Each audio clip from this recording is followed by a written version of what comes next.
What's happening, friends? This is Syracuse Football Postgame, presented by Krause Health, the exclusive healthcare provider for Syracuse Athletics. Brent in Syracuse, New York. Emily Leiker in Atlanta, Georgia, home of Coca-Cola, amongst other things, and home of a loss tonight for Syracuse football. Georgia Tech 31, Syracuse 22. That is the final from downtown Atlanta. The Orange are 5-6. And they must beat Wake Forest at the Dome next Saturday in order to get over the finish line of bowl eligibility. That's something that Georgia Tech did tonight and was quite happy about, by the way. You can see the celebrations on the field and the celebration from their head coach, Brent, and that team. As we saw Syracuse, Emily, 2 years ago when they got to 6-0 and knew they were bowl eligible, like that huge sigh of relief that group of seniors, that group of veteran players that had not got bowl eligibility got it. So you could see that from Georgia Tech tonight. Syracuse is going to need to barely get over the finish line if they're going to get there at all. And they have to beat Wake Forest next week to do it, who lost to Notre Dame today, by the way, 45-7. Their season is pretty much over. They are at 4 wins. They can't get bowl eligibility. So Dave Clawson, who's built a heck of a program there at Wake Forest, not going to do it this year. So, Emily, there's a lot to go over in this game. Want to get your thoughts on what was said in postgame and your view in Atlanta. But, ladies and gentlemen, if you have not heard, we have an exciting new way that you can get in touch with this podcast. We have a terrific text line, and I'm going to put the info there on your screen, 315-847-3895. Text the word orange to that number, and you will get an offer, 2 weeks free, and then after that, just $3.99 a month. You know, Emily, it's like one latte. Right? We're worth one latte a month to give up, to interact with during games. You can text me anytime. I was having a great back and forth with some texters during the game. I'm going to read some of those here momentarily. You're going to get my opinions first. You're getting plenty of my opinions on this game. And Emily, it's not just like a group text. Individually, I can pick out people who are texting me and text them back. Like, just have an outlet for you during the game.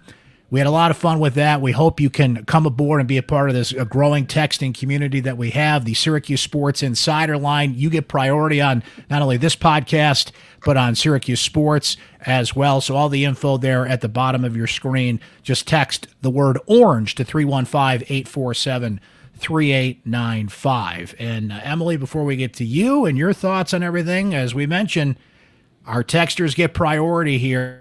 And I want to read a couple from you guys on this one.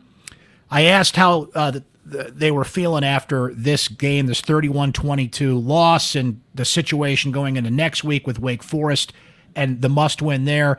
Shout out to David, who says, I don't know, Brent. I'm a little numb. The team did show some grit. They lost their cool a bit in response to a really chippy Georgia Tech team. How about number 55 spitting on a player and getting ejected? Dino must be the worst in-game coach in Division I, maybe ever, but he's a good recruiter and motivator and could still get to a bowl without a quarterback in the last 3 games. I don't know whether I want him or I want him to lose and finally move on. Well, I guess I want them to get to a bowl for the team and the school. What's the alternative, right? Still, it will be hard to keep watching this BS, as he puts it. And I wanted to read this text as well from Evan. 12 penalties, just sickening. 4 straight games with under 150 yards passing. 11 penalties tonight. It ended up 12, obviously, to go along with a fumbled kickoff and a botched extra point. And let me just finish reading Evan's text here. As it cut off my screen. I'm well aware it won't happen, but I'd respect John Wildhack if he pulled the plug on Babers and let Rocky Long take the reins for next week and start building the short list of coaching replacements ASAP. So another frustrated fan calling for a change there. This embarrassment shouldn't be allowed to go on even for one more day. Show the players and fans how serious we really are about football. So 2 texters right off the top there. Be a part of our texting community. You'll get priority here on the podcast. Emily, let me turn to you. Your view from Atlanta. What was said in postgame? 24-3 at halftime. We're on our group chat that we have saying, is this going to happen? Are they going to like junk their way to another win here? A loss, they come up just short in the fourth quarter. Yeah, I think the couple texts you read from people hit on some important things for like the big picture here, right? We're heading into the last game of the season. Syracuse is still looking for bowl eligibility after starting the season 4-0. Like they were 2 wins away in September and are now coming down to the final game of the season to earn bowl eligibility. Um, yes, they have this powerful comeback that they almost pull off with this wackadoodle offense that has no Wackadoodle quarterback. offense. I love that. That's what we're calling it now. That's That officially the term. that has no quarterback or does have a quarterback but not playing the quarterback position. But we see the same mistakes and the same issues that have been not just problems this season, but problems for all of Dino's tenure. And so, yes, they're on the cusp again. Yes, it's always good to make a bowl. Yes, that. Yes, this. But also, like, I don't know. Like, I think this game is very much like a thesis statement on Syracuse football. Like, just in terms of like how much of it was so predictable about what was happening, but also how much was unpredictable, because it truly feels like we swing the pendulum both ways with this team, in that like sometimes they come out and like absolutely surprise us, but even when they surprise us, it's the things that are completely unsurprising that end up being the dictators of the game, and that was the case today. Emily, uh, it's not the age old question, is the glass half full or half empty? Okay. It's mhm. not that. You're going into the last game of the season with a head coach in his 8th year, having to barely get over the finish line to get to 6-6. You don't have a quarterback that can throw the football. Now, Garrett's hurt and your backup's hurt, so you have to put that into consideration. But to not have and I said this last week, and I thought it was going to be a problem, and they got away with the Pittsburgh game, and they almost won this game, which we have to note and discuss in a way. But how do you not have a quarterback that can throw the darn football in the year of our Lord 2023? Braden Davis throws one pass, and of course, with the penalties that you mentioned, ineligible receiver downfield, so it wouldn't have even counted if it got caught. Luke McPhail comes in, one pass, one interception, right? So maybe that's why we're not seeing the passing game here, but it speaks to, and I know we're talking about a third string quarterback here, but Duke is using their third string quarterback. And by the way, Mike Elko getting the most out of that team, and that 6-5 record's a little deceiving given his quarterback situation. NC State's winning with a backup quarterback. Unfortunately, Florida State had to. Now they beat North Alabama. They could use their fourth string quarterback and beat that team. But Emily, it just speaks to the bigger picture here. So, will people even celebrate? Will people be happy, or will it just be some sort of relief if they do beat Wake Forest, get the bowl eligibility? But what does that even mean, right? It's just you said it. It's a true representation of here we go again. 12 penalties tonight. Like nothing's advancing forward. If anything, they're just running in circles with the run heavy attack they've got to put out there. The wackadoodle offense, as you noted. Right. And like I think there's like a pretty sad consensus among Syracuse fans and some people in the athletic department that we've heard from, that like getting to a bowl game, it is like this big deal. And of course, like it is always good to be able to play a 13th game, but like when it feels like you're reaching for that, like Mm-hmm. I just it does not hit as an achievement they make it out to be. And I want to read this quote from Dan Villari. I teased this a little bit on my Twitter. But this was Dan's closing quote. We talked to Dino, LeQuint, and Dan, because it's kind of like, who else do you talk to player wise after that game? And Dan got asked what it would mean to him to get bowl eligibility next week. And this is what he said. To be honest, a bowl game is not my standard. My standard is an ACC championship. That's what we can get now, meaning that we can get a bowl game. So we have to get that. That's the bare minimum in my eyes. I think it would mean a lot to this team. I want to play 2 more games for sure. I don't want to play this last one. I think we definitely got to do it for this coaching staff because they deserve it, and for the seniors. So not everyone on this team is satisfied with a bowl game and having to reach for a 6th win Good for him. and to go. Good And for you know him for what? Yeah, saying that. Yeah. good for Dan for speaking up and saying that. Dan came out. I had a different first question lined up for him, and then he came out with, ice pack on his hand, ice pack on his shoulder, ice pack on his side. Literally, he was like half ice coming to talk to us. And I was like, geez, Dan, how are you doing? And of course, he's like, oh, it's just sore. Like, I'll be okay. But like, he's been asked to put this team on his back in the past 2 weeks. And him and LeQuint, I think there's shared responsibility there and shared duty. And, you know, I can understand it being frustrating. Like, this is just a frustrating situation for them, I think. And I wish some of them would say that a little more. God bless Dan, because he has been as honest, forthright, entertaining. Shameless plug. He was my guest this week on Syracuse Sports. We had a one-on-one conversation that was a lot of fun, and I appreciate his candor there, and that's what players should be saying. And that 13th game and the importance put on that 13th game, the difference in that, I brought it up a moment ago, Emily, is striking. Georgia Tech, they built to that. Right? They've been building this. They've had to rebuild. Brent Key takes over. They give him the job. And getting there is what Syracuse was a couple of years ago, what Syracuse was in 2018 after they had not been to a bowl game for a while, right? There's something to that. They're ascending. Syracuse, even if they get to a bowl game, still feels like they fell there. They don't feel like they earned it. They achieved it. They earned it, but they didn't rise up to it. There is a difference in a feeling in these things. And 82 teams go to bowl games. Right? So you need the extra practices. You need the status. You certainly don't want to be one of, 46 teams that don't go to a bowl game. So I get that. But I don't feel like there's going to be a collective celebration. It's going to be a shrug of the shoulders like, hey, good for you if you get there, right? And the manner and what they did. And you brought up Villari and LeQuint Allen. So LeQuint Allen, 120 yards on 27 carries, 2 touchdowns. He has a 53-yard punt return. Unfortunately, the 2-point conversion, Syracuse down 24-22. They've got to go for 2. LeQuint rolls to his right. I don't think that's the play they wanted to run in that spot. He gets flushed. He barely gets the pass off, can't complete it. It falls short. Georgia Tech gets the ball, and Syracuse's defense all night, Emily, gave that offense opportunities. They gave them 2 turnovers that they couldn't turn into points. They got Georgia Tech off the field time and time again, and the Syracuse offense did take advantage of it at times. But when they needed them the most, Georgia Tech just ran right up their gut. What was it, 75 yards, I believe, on that last drive. 19-yard touchdown run by King.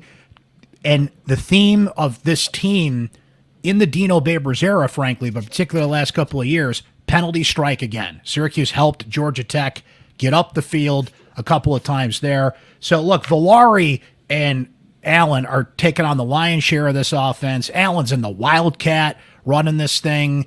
They did all they could, and I've never had an issue with LeQuint Allen. I still don't. He has just been – it's unfortunate that the results don't always match the effort there. The last couple of weeks he has been as good as you could ask him to be. Villari the same. But Georgia Tech certainly knew what was coming more and was able to control it, whereas Pittsburgh for 4 quarters just looked lost and was a lost football team. But Georgia Tech has a functioning passing game, Emily, and had a lot more to play for in this game and ultimately won out here. Now, there's a few things I want to bring up on the penalty front, right? So we brought up the last drive. When Braden Davis goes deep, ineligible receiver downfield, Syracuse had a face mask on offense. There was a situation when Georgia Tech had a procedure penalty. It's 1st and 15, and Dino Babers strangely declines the penalty, right? Couple plays later, 4th and 1. Guess what happens? Syracuse jumps off sides. Georgia Tech keeps going up the field, right? What was up with that? Why decline that penalty? It's like, oh, it's only 5 yards. I'm not giving 5 yards to Georgia Tech in any way, shape, or form. And they almost got away with it. They forced him to 4th down. But then there's another penalty once again. Just this pattern that this team just cannot break. Yeah, this is on me. I chose the wrong penalty to ask about post-game because I kind of forgot that had happened, honestly, just because it ended up being moot and they got the first down eventually anyway. The penalty I asked about was the non-call on the late hit on LeQuint in the first quarter, and then whatever happened with Umari over on the sideline, which I know you guys couldn't see on the broadcast. We could barely see down over the edge. I could tell something was happening down there, but I couldn't see what it was. And Dino, unfortunately, was like, I need to watch that again. It was on their sideline. Like, I couldn't really say anything about it at this moment. And I asked, like, LeQuint, like, did you feel like that was a late hit on you? Like, just curious if Oh, it was. if he could tell. Yeah, which I think we all saw pretty clearly. And LeQuint was like, no, I'm living in the moment. It was a hard hit, though. It kind of made me like chuckle at how hard it was afterwards, because he really got knocked. So I'm not sure about the calling for the non-penalty and going for the second down instead of the first and 15 there. He looked to Rocky Long on that play and got advice from Rocky. So if Rocky Long's telling him to decline that penalty for some reason, I don't understand that in the least. But a few other things that from the decision-making department we got to ask about. And one of our commenters on Facebook just brought this up, and I showed it. Why are you sending Brady Denneberg out there to kick a 50-yard field goal? It's 4th and 3. Forget analytics, Emily. The analytics do tell you to go for it. How about common sense? You just got a turnover. You're pushing up the field. Villari and LeQuint are running well. And Brady Denneberg, no offense, kid, but he has done nothing to earn the right to kick a 50-yard field goal. If that's Andre Schmidt, I'm still having to think about that. Okay, and that is an NFL-level kicker who, unfortunately, is not in the NFL right now, but Andre Schmidt's one of the best kickers Syracuse has ever had. I would still have to think about it with him, let alone a new kicker who has missed a bunch from distance. So I got to question that decision. There was that spot, it's 24-16. Georgia Tech gets a penalty, and Dino has the opportunity to take that penalty, get the ball on the 1, and go for 2. The football gods intervene. Jack Stonehouse botches the snap. Syracuse can't get the extra point off, which, it all adds up when you've got an offense, the wackadoodle offense that's trying to do all it can to score. It's 4th down, and you put Allen in the Wildcat instead of just letting Dan Villari bowl ahead. Put Shrader in there. Shrader actually came in for another 4th and 1 play, which he got. So, look, Emily, I say all this like Syracuse got blown out. They were in this game. But see, it's these decisions, it's these game time decisions, which we frequently have pointed to with Dino Babers, that have cost them, and it cost them in this game. Execution cost them too. Penalties on players cost them too. It wasn't all on the coaches here, but a lot of those decisions just get amplified in a game like this, particularly a game that ended up being close, believe it or not. Yeah, I did ask about the 4th and 3. It's kind of a standard Dino answer in these scenarios, which we've had multiple of. I kind of prefaced it with, I know you've told us that Brady can hit these, but we have not seen that with our own eyes. Right. And he was like, well, that was still early in the game. It was early to mid-second quarter, so not super early. That was one of the drives. That drive came off Isaiah Johnson's interception. And Syracuse was already down, I guess, just 7-3 at that point.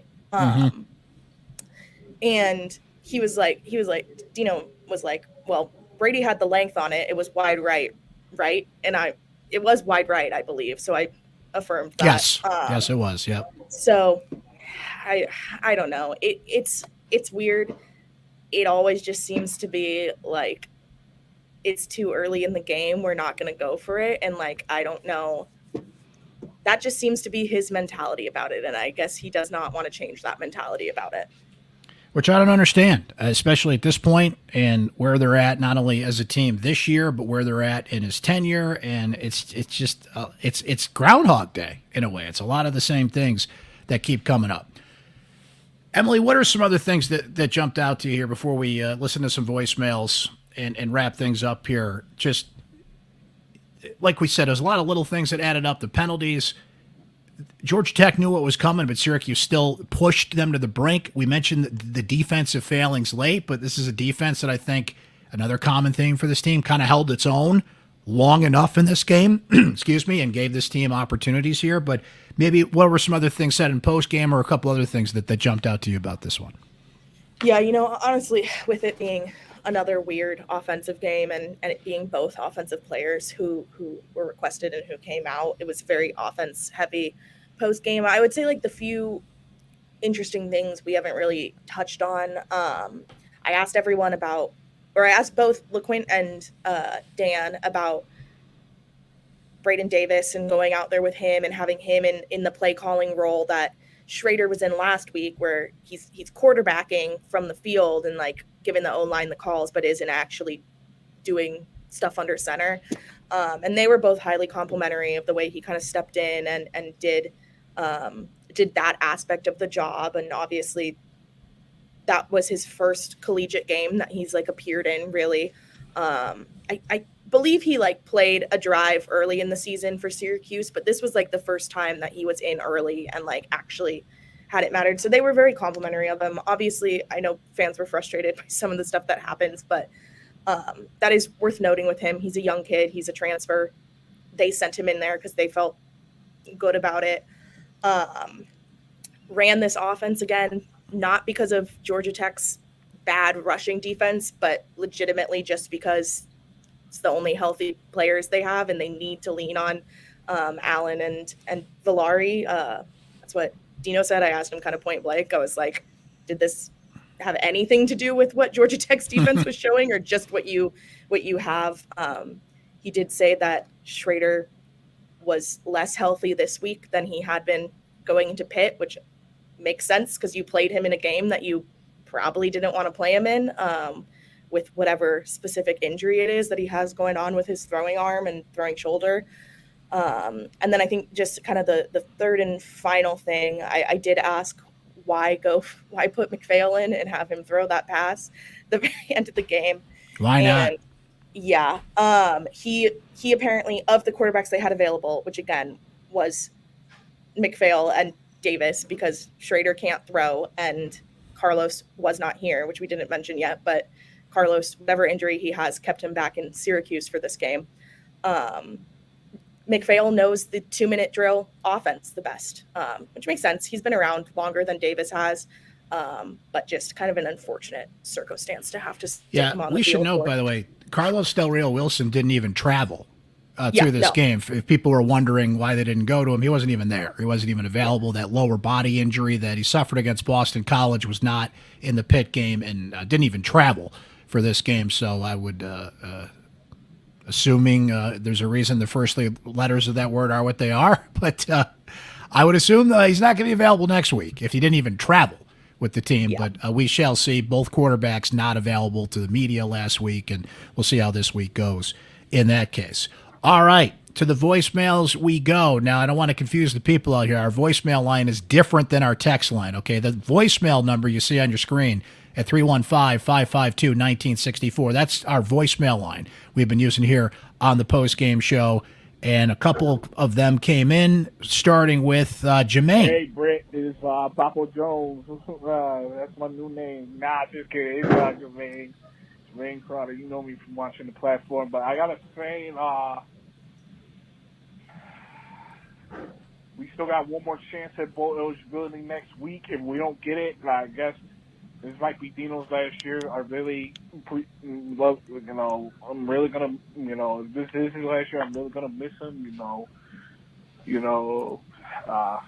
appreciate all what he was trying to do for the program. But as far as this game goes, a little disappointing because the first half our offense was just a real struggle. And Shrader, he's just coming back from injury, so it's really no surprise. But it was really tough for him and Allen and just the whole Syracuse team as well. Our defense, we missed a couple of opportunities too.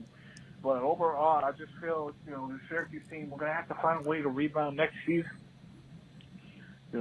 I really thought we were going to have a decent season this year. I really thought we were really going to beat Clemson this year, especially because they were 2-2. They weren't to be underestimated. Don't get me wrong, because, they did make some tremendous accomplishments this season. They did prove me wrong in a couple of games. They almost would have upset at the Seminoles. But, in all seriousness, it was just tough year. That being said, let's just hope for the best for the Orange going forward this season. Hopefully we'll see them bowling. If not, go Orange. We'll see you next year. Rebound.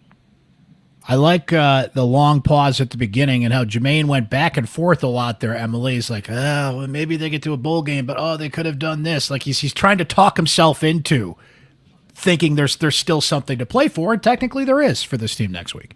Yeah, it made me think of a couple more points to the bigger picture here again too, which one, heading into this season, there were 9 winnable games on this schedule, and now they are looking at a maximum of 6 wins in the regular season. 9 winnable games. Like, everyone coming into this season, us, fans, national media, were like, there's a 3-game stretch of Clemson, UNC, and Florida State that's going to be really tough, but otherwise Syracuse's schedule looks pretty manageable. They should be able to do this. And yet here we are. And I think that again, like, speaks to what's going on here. And you know,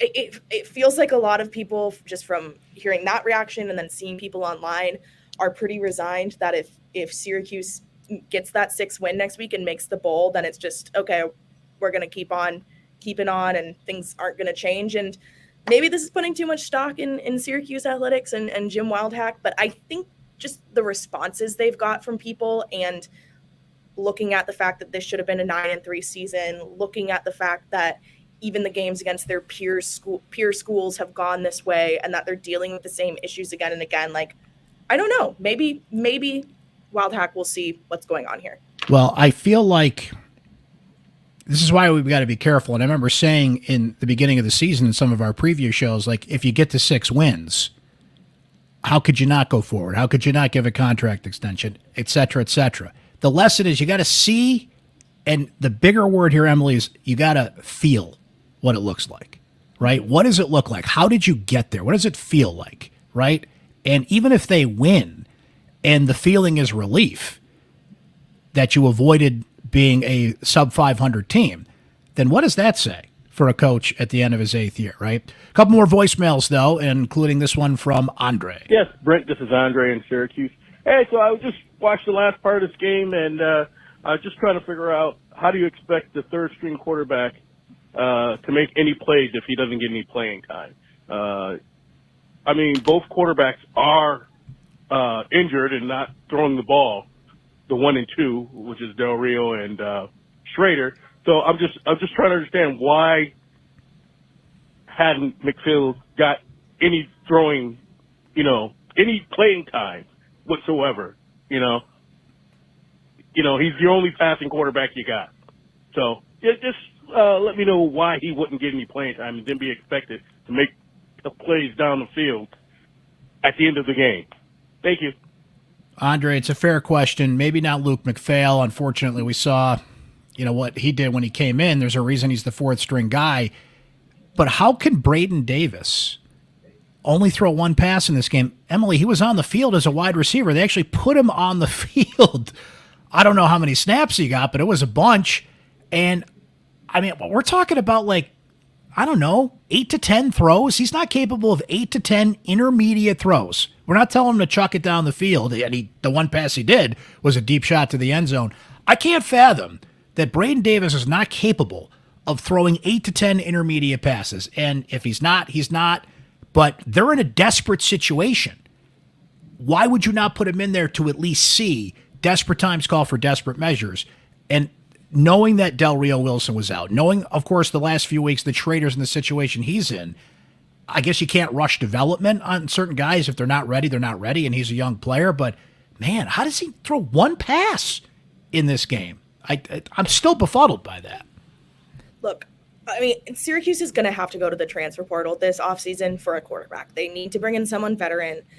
No doubt. Like, that's just what needs to happen. I think, to play a little devil's advocate here, it's clearly not that McPhail and Davis are physically incapable of making these throws. We watch them pass fine in pregame. I'm sure one of them was the one helping run practice this week and taking snaps. I would guess Braden, because of his involvement over Luke. We talked about why Luke was the one they sent in for the 2-minute kind of potential last drive gone awry. I think the problem is, as a 3rd or 4th-string guy, and this isn't any scenario, having to go in, you don't have the chemistry with the wide receivers or the consistency or just the connection to get timing right, to know who is going to be your most reliable, to know who excels in which routes and like who's going to be the best to hit. Like, I think it's more of the mental side, and that's not an excuse for them just not trying to pass at all, but it's not like a physical capability thing. Because I saw a lot of people like throwing out both of their high school stats on Twitter, and it's like, yeah, that doesn't matter. But they're quarterbacks. Yeah. They can throw the ball, but how often is McPhail practicing with Alford? Never. True, but if you can create the offense they ran against Pittsburgh last week in 72 hours, basically, you can create some kind of basic simplified passing attack where Braden Davis can throw a pass to Damian Alford. He can throw a pass to Amari Hatcher. He can throw a pass to Dan Villari, who's doing everything else for this team right now. Like, see, I'm going to counter. I think you can, at the very least, you got to try. Like, at the very least, you got to try. Because, and again, like, I still think there should have been more variety in this, and there was increased variety from the Pitt game.